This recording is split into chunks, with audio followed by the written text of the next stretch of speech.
Hello everybody, it's Silver. This is Wizordum. Yes, a game about being a wizard.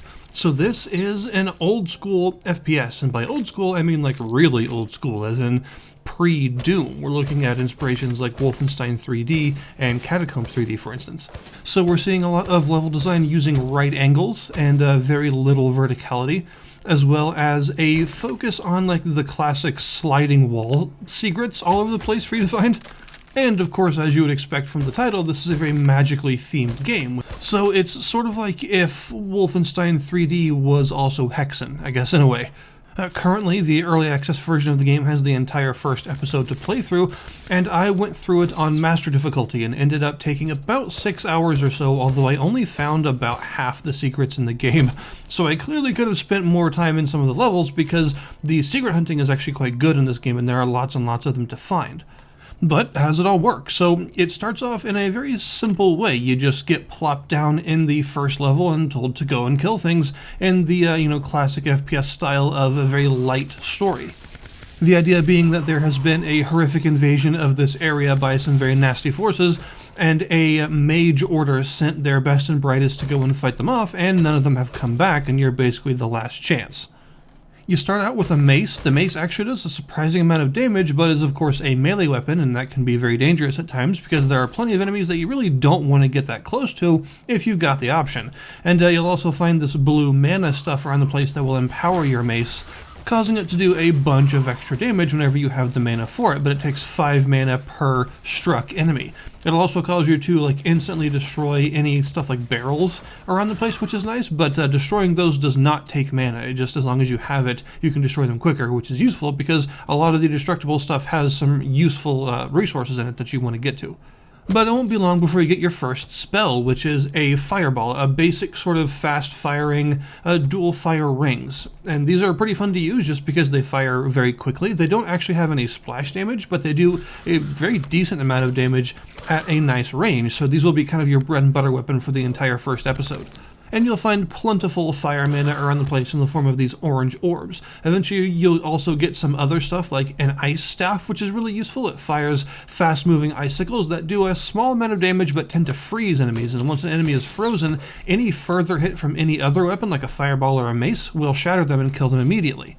You can also just continue to fire at them with the ice staff, although this is very inefficient because it does significantly decrease damage against enemies that are already frozen, so you're better off switching to your fireballs and finishing them off that way. Eventually you'll also get this sort of blunderbuss-like item that is, it acts as the game's shotgun more or less, although it has a relatively small spread. It still does have a spread. It fires rocks, these arcane rocks, around the place, and it's just a very fun weapon to use in general. It's effective but has a relatively slow fire rate, as is often the case with shotguns in games like this. You'll also eventually find the magic orb, a shiny blue orb that you can use basically like a grenade. You just lob it forward, and after a short time it will explode. It'll also explode immediately upon impacting an enemy. It does a lot of splash damage. You got to be careful about using it in small spaces. And the way that I tended to use it was sort of like the dynamite bundles in Blood, where I would go around a corner and think, there's probably something waiting for me around that corner, and just toss an orb or two around to sort of take care of the problem. And then eventually, much later, almost at the end of the first episode, you'll get a bigger fire spell, which is a huge fireball that does a ton of splash damage, including to you if you're not careful, and basically acts as the game's rocket launcher. It's very effective against some of the larger hordes that you're going to be facing in the final levels of the first episode, but it also does use 20 shots worth of fire mana for each shot that it fires off, so you got to be careful about that. You also have a sort of rudimentary inventory, kind of like Hexen and Heretic, and you can find a couple of sort of consumable items that you can carry along with you in each level, from healing potions that give you just a base immediate heal, which is nice to have if you're really struggling in a certain area and can't find any healing to pick up around the place. You can also find some scrolls for a couple of spells that allow you to use some extra powerful spells like a big repulsion blast or a fireball nova. And there are a couple of others that you can find as well, like the very rare Wrath pickup, which seems to be kind of inspired by like the Tome of Power, I think. The level design in this game is quite good. I was actually really impressed with it. I think because it's going for such an old school style and you're not seeing very much in the way of like verticality or fancy tricks or anything, a lot of it is like right angles. So I was expecting kind of rudimentary levels, but the levels are actually really huge in this game and have a lot of backtracking and stuff to do, as well as a ton of secrets to find. And I think honestly that the overall level design is probably the game's strongest point because it does a lot with pretty little. What you'll tend to find is that each level is a sort of large open area that has a bunch of buildings and things that you can go in, often with multiple floors. And then as you sort of progress through those areas, you'll find some keys and some other things that will lead you to other further open areas throughout the rest of the level, and you'll sort of repeat this process with the 3 classic keys, the bronze, silver, and gold keys, as well as a treasure key that you can find usually in some really out-of-the-reach areas for opening these special chests. And as you collect these keys, you'll open up more and more of the level. And there are also sometimes some colored magical force fields, and you can find these big orbs that match their color, destroy them, which will take down the force field and open up further areas. You also do have an auto map, and I appreciate the little detail that the map is actually a physical piece of paper that your character holds up rather than like an overlay screen. It's a cute touch, but the map is really useful because it actually goes as far as to show you all the things that you need to know, like where all the colored force fields are, where the doors are, and if you've gotten a new sort of progression related item, it'll actually show you a little blue pulse that says, hey, go in this direction, so you don't get lost, which I really actually appreciate because the levels can be quite labyrinthine in this game, so having a map that is this detailed is really useful. Some of the levels in this game are actually so large that they took me upwards of an hour each to beat while doing a lot of secret hunting and stuff as well, because there's just so much to find. You'll find that there's a ton of treasure to pick up as well, which is the classic Wolfenstein 3D treasure, meaning it doesn't give you any benefit, it's just for score, but it's really satisfying to pick up, so you want to pick up as much of it as you can, just because it feels good to find it. And there are also some useful extra quality of life things that are meant to help prevent you from getting lost. Like the fact that whenever you open a door for the first time, it stays open. It actually changes the visual of what the door looks like so that you know which doors you've been in and which ones you haven't, because it'll actually change the texture for you. So overall, the game has a really good sense of exploration because its levels are so large and open. They do have some non-linear aspects as well because you don't always have to find the keys in order necessarily, I've noticed. Some of the levels toy with that a little bit and you'll find some of the keys before some others depending on which directions you go and which force fields you bring down and stuff like that. So it does seem that these levels are not, open but with the illusion of openness, but are in fact linear because you have to find the keys in the prescribed order every time. It does seem like they actually are quite open and there's not an illusion, and in fact you do have several different directions to explore in each one, and you, depending on which direction you go first, you may end up actually taking a bit of a different path through the level as someone else.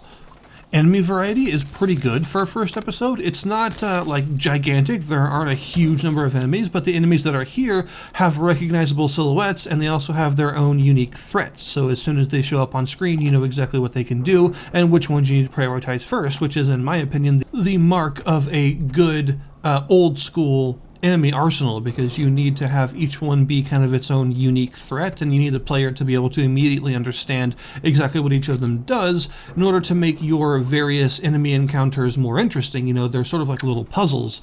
Depending on which enemies you spawn together in the arenas, you need to sort of be able to create this puzzle for the player to actually figure out. It just happens to be a combat puzzle instead of a different kind, and that's sort of what I look for in an old school FPS like this, and it does actually do that pretty well.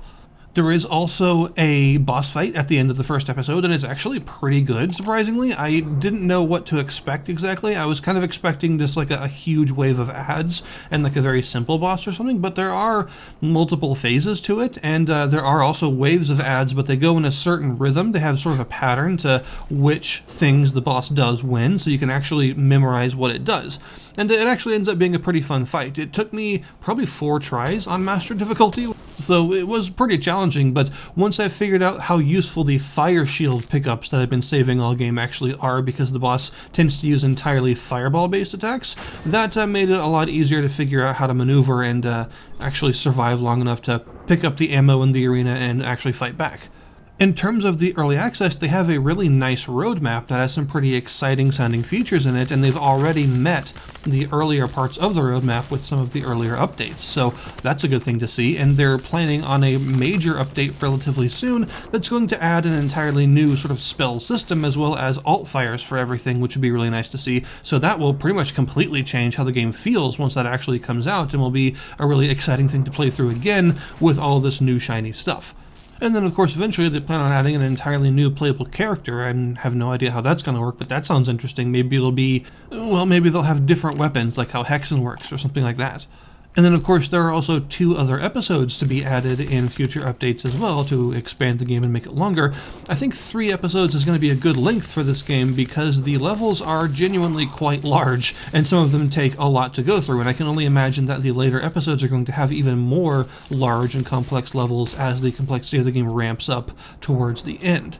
So my current feel on the game is that it's a really solid FPS that's doing a lot of work in trying to remember some really good influences of the past, but also still be its own thing. Because even though this game does have a lot of inspirations that you can see, games like Hexen, games like Heretic, games like Wolfenstein 3D, and maybe a little bit of Doom in there too, it doesn't feel exactly like any of those games, and manages to have its own identity and a really enjoyable gameplay loop with tons of secret hunting and a uniquely good set of levels that is really fun to go through because of how large and often non-linear they are. I would say that the difficulties seem fairly well balanced because Master difficulty was really fun to go through. It wasn't like extremely difficult, but it also was not easy, and it did make me actually need to use my resources intelligently to survive a lot of the times. And overall, I would say it does a good job at being what it sets out to be, a sort of old school FPS with some obvious influences and still, maintaining its own identity. So that is my view on Wizordum as it currently stands. I'll definitely be updating you, especially once that big update drops that adds all the alt fires and a new spell system and all that, because I'm very interested to see what all that entails. So I'll put the link in the description below this video to the Steam store page for the game if you wish to go and check it out yourselves. Thank you guys very much for watching, and I'll see you next time.